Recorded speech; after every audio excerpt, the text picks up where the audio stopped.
Hi, and welcome to Lesson 3. Now that you know where the Argo data comes from and how it is organized, it's time to use it.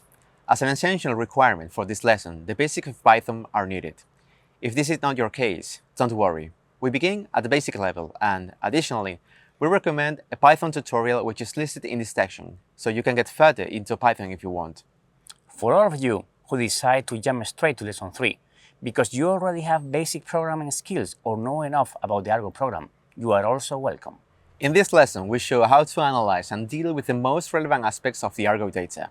Most of the information shown in this tutorial will sound familiar from what you've learned in previous lessons, so it's a plus. You'll be amazed at how easy it is to process all the information collected by the Argo floats by simply typing several commands. Besides, the final generation of products will help us to understand and interpret the observations from the Argo network.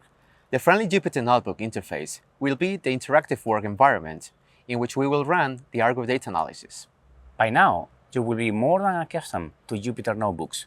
The content of this tutorial has been carefully organized into different sections located in the manner that appears on the left side of the screen. And the paragraphs for each section are accessible through a little drop-down menu.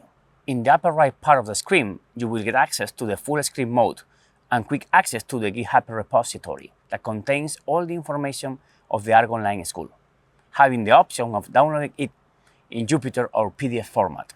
The Argo Online School environment is a specific collection of Python packages that must be installed to ensure proper Argo Online School performance if you decide to work on your local computer. It requires only a few simple steps, but it is very important that you follow the instructions below to avoid possible issues. Let's get started.